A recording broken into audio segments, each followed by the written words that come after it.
નમસ્તે વિદ્યાર્થી મિત્રો, ધોરણ 11 કોમર્સ વિષય એસપીસીસી વિભાગ બીજો એકમ નંબર 2 કંપની સેક્રેટરી.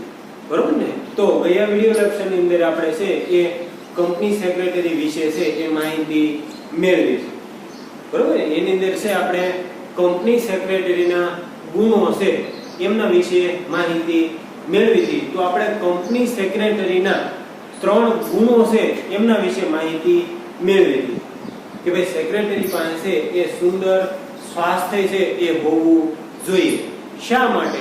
તો ભાઈ સેક્રેટરી છે એ ઘણી વખત છે એ અથાગ પરિશ્રમ છે કરવો પડે છે. આ અથાગ પરિશ્રમના કારણે છે એને ઘણી બધી વાર અનિયમિતતાનો સામનો પણ કરવો પડે છે. બરોબર ને? આ અનિયમિતતાનો સામનો કરવો પડે છે એટલા માટે એનામાં સુંદર સ્વાસ્થ્ય છે હોવું જરૂરી છે. કારણ કે વ્યક્તિ છે એ અનિયમિત બને, બરોબર ને? અનિયમિત બને તો ઘણીવાર છે એ બીમારીની સંભાવના પણ રહે છે. હવે સેક્રેટરી છે એ બીમાર ન પડે એટલા માટે એની પાસે સુંદર સ્વાસ્થ્ય છે એ હોવું જરૂરી છે.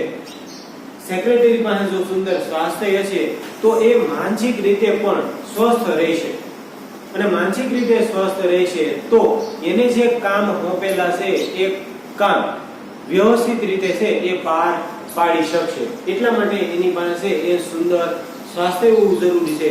એના પછી આપણે છે એક પ્રામાણિકતા. બરોબર ને? ભાઈ સેક્રેટરી છે એ કંપનીની અંદર કેએમપી તરીકે એટલે ભાઈ મુખ્ય સાવીરૂપ સંચાલકી વ્યક્તિ તરીકે છે એ સ્થાન ધરાવે છે. તો મુખ્ય સાવીરૂપ સંચાલકી વ્યક્તિ હોવાના કારણે ઘણા બધા કાર્યો છે એને સોંપવામાં આવે છે. બરોબર? કંપનીના ટૂંકમાં છે એ સંવેદનશીલ બાબતો, અમુક ગુપ્ત બાબતો હોય તો એ પણ સેક્રેટરી પાસે હશે. એટલે એની પાસે એ પ્રામાણિકતાનો ગુણ હોવો જરૂરી છે. તો પ્રામાણિકતાનો ગુણ ન હોય તો પછી જે કંપનીની સંવેદનશીલ બાબતો છે એ પોતાની પ્રતિસ્પર્ધી કંપનીને છે એ જણાવી દે તો પોતાની કંપનીનું જે નામ સમાજની અંદર છે એ ટકી શકશે નહીં. બરોબર? એટલા માટે સેક્રેટરી છે એ પોતાનો અંગત સ્વાર્થ નહીં પણ કંપનીના હિત માટે કાર્ય કરે એટલા માટે છે એની પાસે પ્રામાણિકતા હોવી જરૂરી છે. બરોબર ને? પછી છે એ આપણે ત્રીજો ગુણ આકર્ષક વ્યક્તિત્વ. તો ભાઈ સેક્રેટરી પાસે એ આકર્ષક વ્યક્તિત્વ પણ હોવું જરૂરી છે. શા માટે? તો ભાઈ સેક્રેટરી છે એ ઘણા બધા ત્રાહિત પક્ષ સાથે છે એ કાર્ય કરવાનું હોય છે. શેર હોલ્ડર હોય, ડિબેન્ચર હોલ્ડર હોય, સરકારી કચેરીઓ હોય, સરકારી કર્મચારીઓ હોય, બેંકો હોય, આ ઘણા બધા વ્યક્તિઓ સાથે છે એને અવારનવાર કાર્ય છે કરવું પડે છે. બરોબર ને? ભાઈ લોન લેવાની હોય, પૈસા ઉછીના લેવાના હોય, સંચાલક મંડળ હોય, શેર હોલ્ડર હોય એની સભા બોલાવવાની હોય, અન્ય ત્રાહિત પક્ષ હોય કે ભાઈ કંપનીની જાહેરાત માટે છે એ ઘણી બધી જગ્યાએ સભા છે એ યોજવાની થતી હોય. તો આ માટે છે એ સેક્રેટરીએ અવારનવાર છે એ ઘણા બધા વ્યક્તિઓના સંપર્કમાં છે એ આવવું પડે છે. એટલા માટે એની પાસે છે એ આકર્ષક વ્યક્તિત્વ છે એ હોવું જોઈએ. આકર્ષક વ્યક્તિત્વ એટલે તો એનો દેખાવ છે એ સારો હોવો જોઈએ. બરોબર ને? તો એટલા માટે છે એમની પાસે આકર્ષક વ્યક્તિત્વ પણ હોવું જરૂરી છે.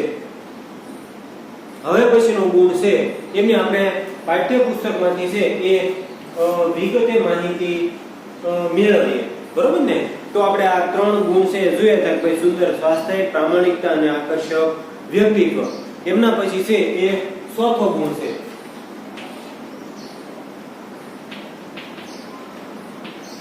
તેજસ્વી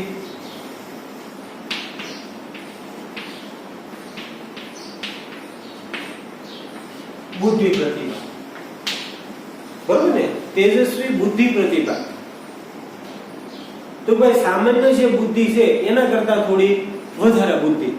શા માટે? તો ભાઈ સેક્રેટરી છે એને ટૂંકમાં જે કંપની ધારાના નીતિ નિયમો છે આ દરેકે દરેક બાબત છે એ યાદ રાખવી પડે. અમુક કઠિન બાબતો હોય તો એને સમજવાની શક્તિ છે એનામાં હોવી જોઈએ. બરોબર? સેક્રેટરી પોતે ટૂંકમાં જે નીતિ નિયમો સમજી શકે તો એ અન્ય વ્યક્તિને સમજાવી શકે.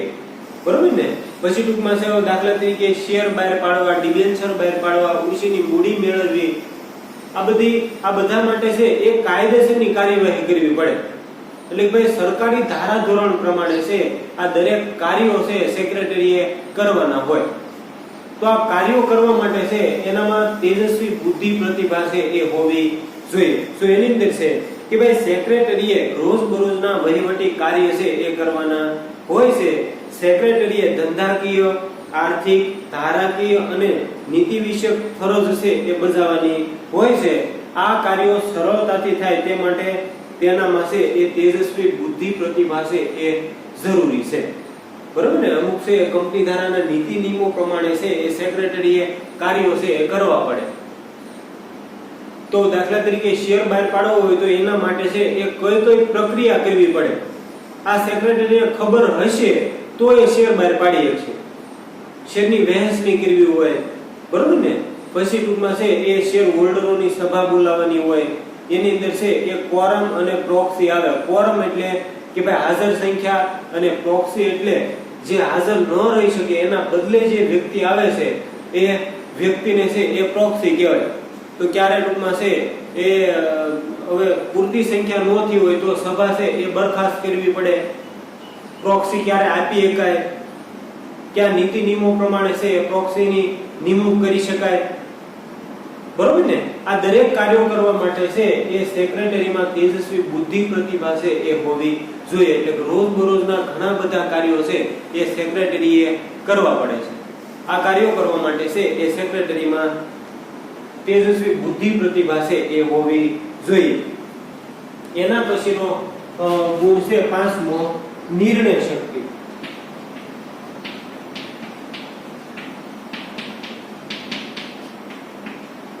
બરોબર ને? નિર્ણય શક્તિ કે ભાઈ સેક્રેટરી છે એ કંપનીની અંદર કાર્ય કરે છે તો કંપનીની અંદર એવી સંવેદનશીલ બાબતો હોય કે ભાઈ એની ઉપર છે એ ત્વરિત નિર્ણય લેવો ફરજિયાત છે.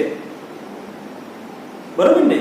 એટલા માટે એની પાસે એ ત્વરિત નિર્ણય શક્તિ છે એ હોવી જોઈએ. હવે અમુક વ્યક્તિ એવો હોય ભાઈ નિર્ણય ન લઈ શકે. હવે સામે એવો પ્રશ્ન આવી ગયો હોય તો ફટાફટ નિર્ણય ન લઈ શકાય. દ્વિધામાં રહે ભાઈ આમ કરશું તો આમ થાય, આમ કરશું તો આમ થાય.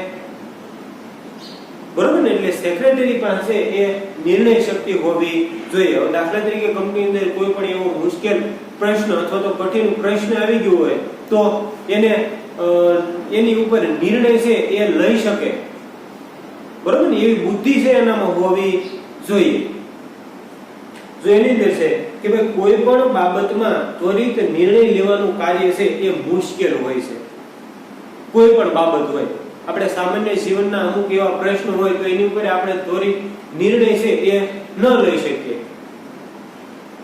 બરોબર ને? તો કીધું છે કે ભાઈ કોઈ પણ બાબતમાં ત્વરિત નિર્ણય લેવાનું કાર્ય છે એ મુશ્કેલ હોય છે, પરંતુ રોજબરોજના સફળ વહીવટ માટે ઝડપી નિર્ણય શક્તિ છે એ જરૂરી છે. બરોબર ને? ભાઈ સેક્રેટરી ઝડપી નિર્ણય લઈ શકે તો જ કંપનીની અંદર છે એ સફળ થઈ શકે. તો આ જ પ્રશ્ન આવ્યો ને, કાલ નિર્ણય લે તો એ સુધીમાં એ સમય સુધીમાં છે એ કંપનીને ઘણું બધું નુકસાન છે એ થઈ શકે. એટલા માટે છે એ સેક્રેટરીમાં નિર્ણય શક્તિ જરૂરી છે. જો સેક્રેટરી ઝડપી અને યોગ્ય નિર્ણય લે તો કંપનીનો સમય, સાધન અને શક્તિનો બચાવ છે એ થઈ શકે. બરોબર ને? કે ભાઈ સેક્રેટરી છે એ ઝડપી નિર્ણય લઈ લે તો કંપનીનો સમય, શક્તિ અને સાધનની અંદર છે એ બચાવ થઈ શકે અને ઘણી બધી આવક પણ પ્રાપ્ત થઈ શકે. એટલા માટે સેક્રેટરીમાં નિર્ણય શક્તિ છે એ હોવી જોઈએ. એમના પછીનો ગુણ છે 6થો કે ભાઈ વિશ્લેષણ શક્તિ.